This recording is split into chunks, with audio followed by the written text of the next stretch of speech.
I'm Ren Lee, and I am a ceramic sculptor here in Fresno. I've been a working artist most of my life. I started doing art as a child. My parents were both creative. My father was an architect and my mother had been an art director. So I was surrounded by art books, and then I got into graphic design and studied graphic design in college.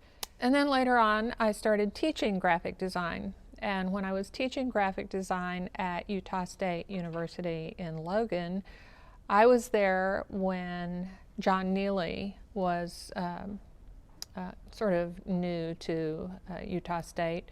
All the young faculty members kind of hung out together, and I was able to spend a fair amount of time in the ceramic studio watching Jon Neely and some of the other ceramicists working, and it was just fascinating.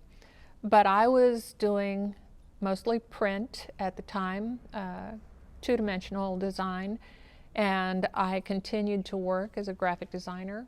As that went on and my client list got more and more corporate, I really missed the creative process of solving creative problems for myself.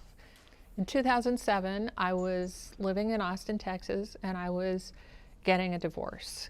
And my sister-in-law, who remains a good friend, Melinda, she said, let's take a ceramics class. And I said, that's a great idea.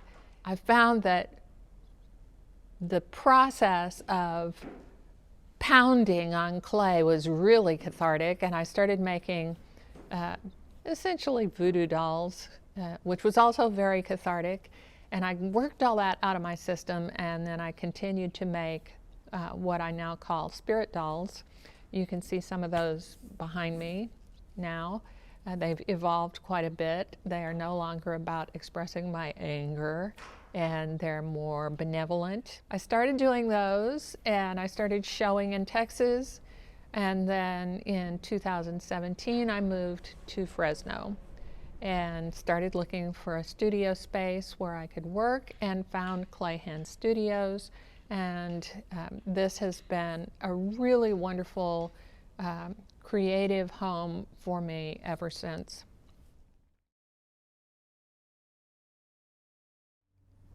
I find that clay is a very cathartic medium. It's so elemental. It is earth, water, air, and fire.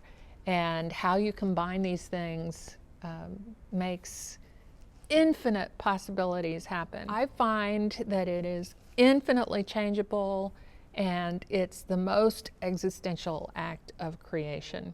This is where I find myself just continually learning and growing in my creative process and practice just by playing in the dirt.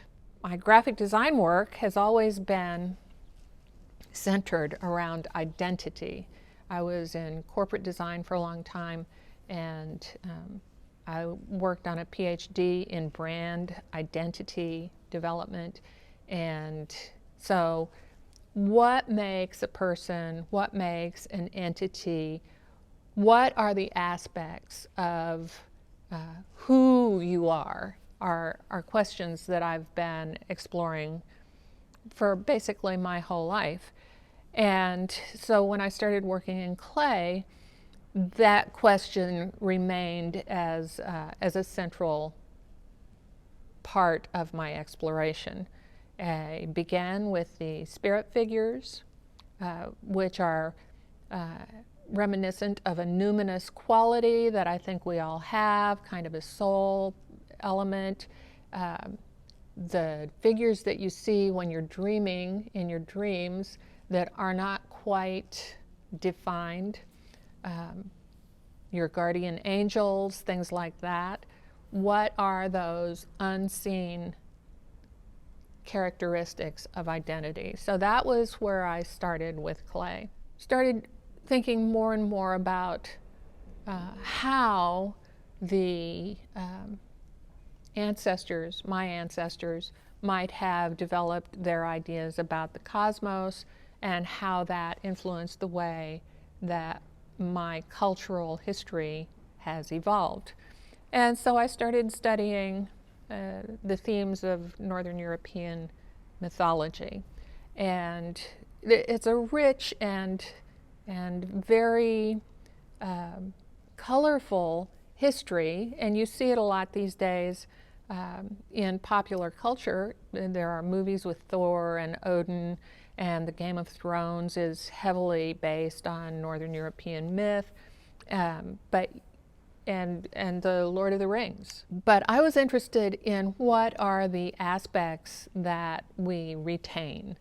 And so I started doing some of the wisdom trees. You may have seen them in the Game of Thrones. They had weir trees, they had a weirwood, and they were referred to as the old gods. And people would go to the woods and talk to the trees, and the trees would talk back.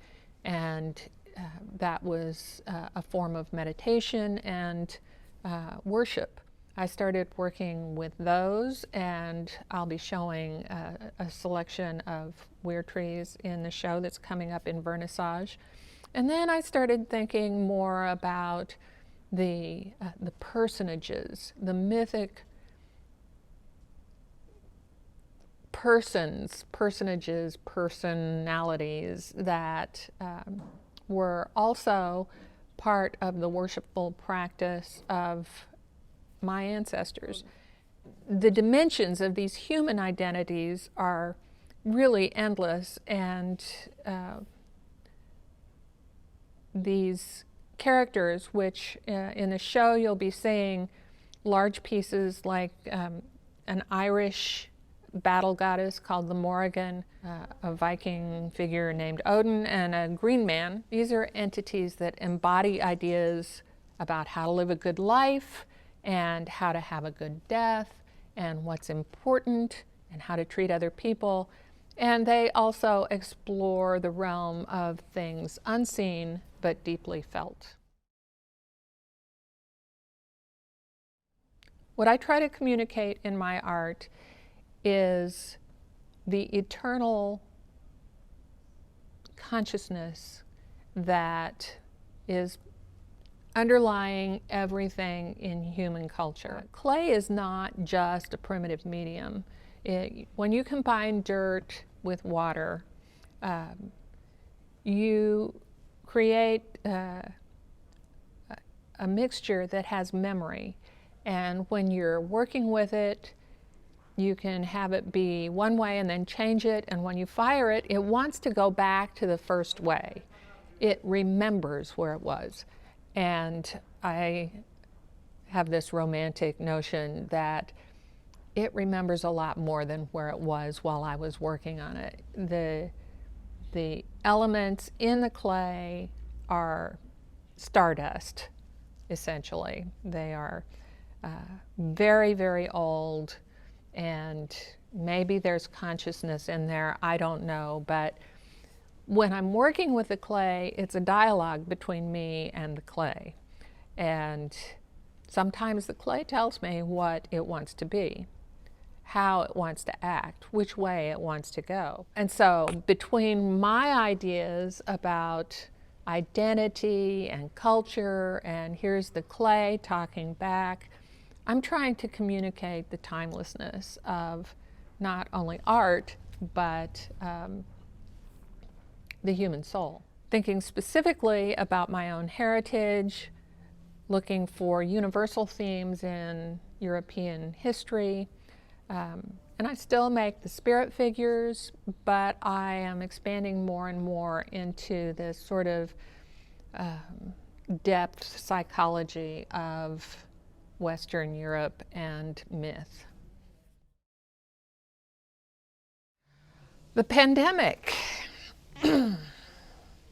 This isn't the first time life has come at me sideways, but it's the first time in my lifetime that I couldn't just change my strategies and tactics and keep on doing something that I wanted to do. When we first went into lockdown, I canceled a bunch of shows, and I had a lot of inventory, and I didn't know how long this would last or what came next. And so I read a lot and gained 20 pounds. And so that was not good. The reading was fine, but being a couch potato, not so good. And so when July came around and we started thinking about opening up again, I got my literal butt in gear, lost the 20 pounds, and got back in the studio. And I had a lot more information and research under my belt at that time, and so the thinking and the processing that went into the first part of the COVID lockdown is now evident in my work. Walt Disney once observed that people don't mind waiting as long as they know how long they're going to wait. And so they put signs up at Disneyland that all said, you know, here's the line for this ride, and it's going to be 10 minutes or 20 minutes. And everybody was happy until that was not a predictor. And so it's really hard, not just for me, but for a lot of people, not knowing how long this is going to take. But I have channeled my energy into creating, which is a timeless kind of exercise. When you get into the creative flow, you stop thinking about time, and it's really helpful and restorative to be in the studio making things. Looking forward, we still don't know when galleries are not going to be considered non-essential. Some of us are starting to show a little bit more and do a little bit more online promotions and trying to show the art online. It's a little bit different from having a personal experience of art, and we're all trying to wrap our creative heads around that. But whatever happens with the lockdown guidelines, and we want to observe, you know, public health guidelines as much as we need to, I'm going to be in the studio and I'm going to be making things. So my show, Truth and Memory, is going to be opening on December 3rd at Vernissage Gallery in Fresno, and the information's on the screen. And the show is going to be a combination of mythical figures and spirit figures, and there are lots of suns. Suns are something I thought a lot about being in Fresno during the summertime, and also as we're going through lockdown, thinking about coming back into the light of society and culture. Historical suns, mythical suns, the light of suns, and all of the things that might be suggested by light. So the suns are really fun, and I would love to see you there. It's going to be an interesting show.